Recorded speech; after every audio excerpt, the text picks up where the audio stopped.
thank you all. This is going to be interactive. It's going to be telling a story together. And I want to start by having you think back to your childhood. What was it like when you were a kid and you probably had a superhero that you thought was the best? Am I right? Was there Spider-Man, Wonder Woman, Mighty Mouse? Mighty Mouse? There's some hero that you had, wasn't there? Some superhero that was a part of your childhood that you used to pretend that you were that superhero. Well, what I want to do today is park that idea and put it over here. But just remember that superheroes have attributes, don't they? They've got things that make them different. So we're going to come back to that.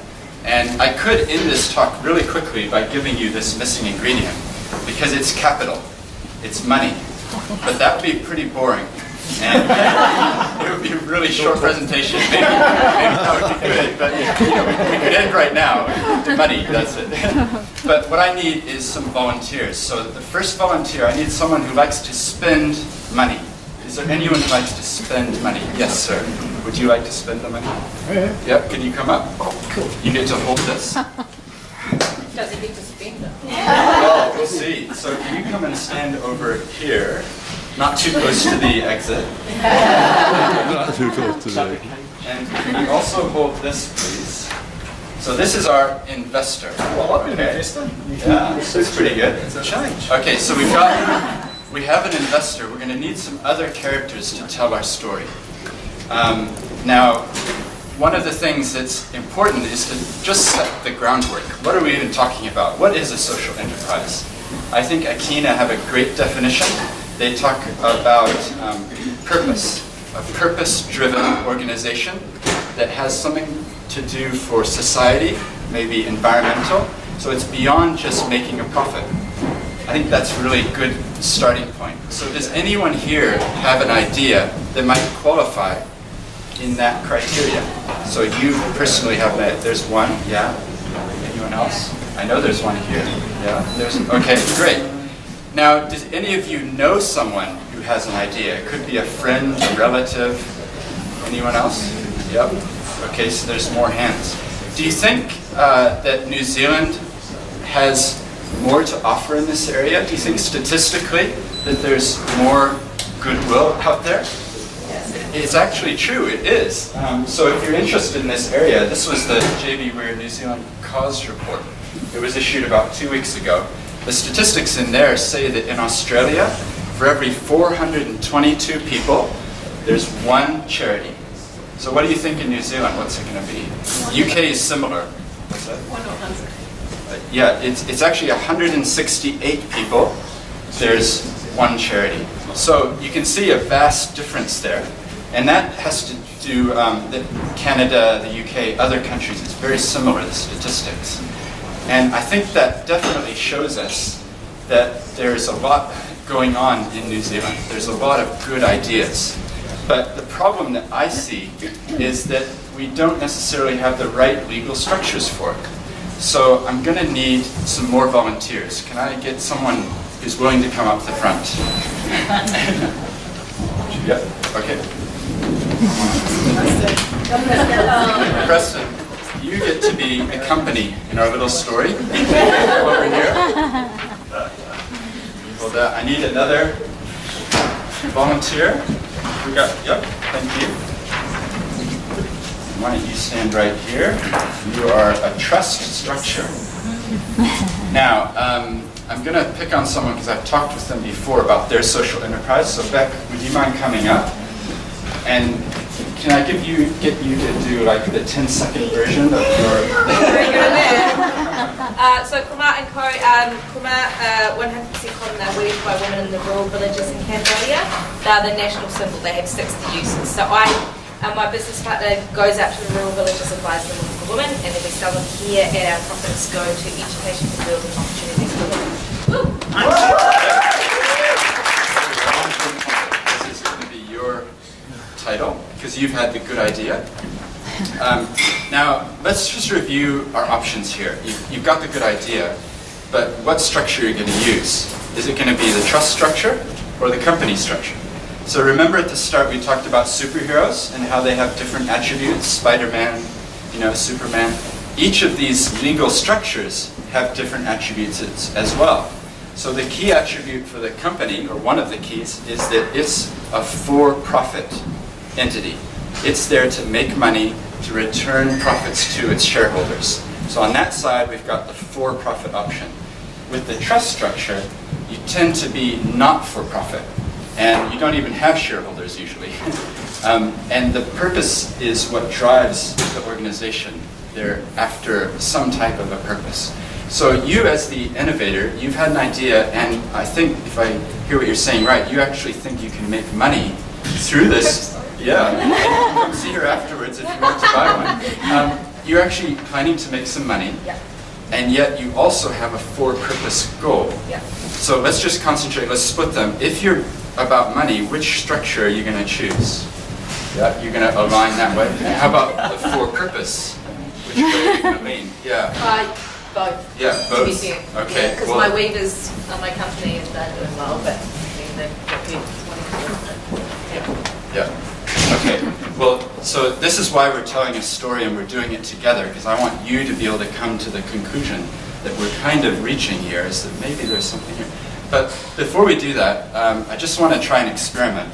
Can you fold your arms like this, or however feels most comfortable? Yep. Okay, everybody done it? Now fold them the other way, so your other arm goes around. So how does that feel? How does it feel? It feels odd, doesn't it? Yeah. It's not normal. It just feels a bit strange. And in a way, I think that's what we've got here, is that you're not really naturally fitting in with the company structure or the trust structure. You're kind of sitting in, yeah, she's nodding. Yeah. Yeah. So before we go into what I think might be the good option for us, I want to talk a little bit about something else that is related but different. As soon as I stood up and started talking, many of you may have made assumptions about me. I have an accent, and you would have been trying to fill in my backstory. Where does it come from? How does it fit? But the assumptions that you have about me were probably not correct. I moved to New Zealand when I was 7 years old and grew up here. I went to high school here in Christchurch. I graduated from Canterbury University. I worked for 3 years in Wellington. My father was involved in the early 1990s with Science Alive. So I have a history connected with Christchurch. I have been away for about 12 years living in various parts of the world, but have just returned a year ago. But my point is that you probably had assumptions based on my accent, right? And I think that that's relevant here because in this sector, when we're talking about charities, people make assumptions. And the company structure, there's an assumption that it's for profit and that it also can't be quite as good as the trust structure, which is not for profit and therefore is good. There's kind of a goodness spectrum. And I think that the key point here, and this is kind of philosophical and high level, but it's that there is assumptions that we make all the time, and we need to challenge those assumptions and question if what we've got is actually working the best that it could. So let's just think about something that happened to us on Sunday. Something happened to all of us on Sunday. Do you remember what it was? Daylight savings. Daylight savings is a construct. The sun still rose at the same time, but we all changed our clocks. Why did we do it? Someone had a good idea. If you trace the history, it's back to 1916, World War I. They realized they could be more efficient with their day if they had an extra hour, so they changed the hour. But it actually wasn't until after World War II that it became more widely adopted. So it's a fascinating little bit of history there. I used to live in Japan, and they have no daylight savings. So you literally, in the summer, the sun is rising at like 4:30 or 5 a.m. It's a very early start if you have young kids who also rise with the sun. I can tell you from experience. But the point is that that's a construct, and it's the same. If we could wipe the slate blank and start over, would we start with a company and a trust, or would we have other structures available? And that's my challenge today is, if we could do it all over again, wouldn't we have something that sits nicely in the middle, which would be a social enterprise company? So I need one more volunteer, and do you mind standing over here? Yeah. You can stand with me. Yeah. Can I have one more volunteer, please? The last volunteer, you kind of get to be the superhero. So Oh, me. it must-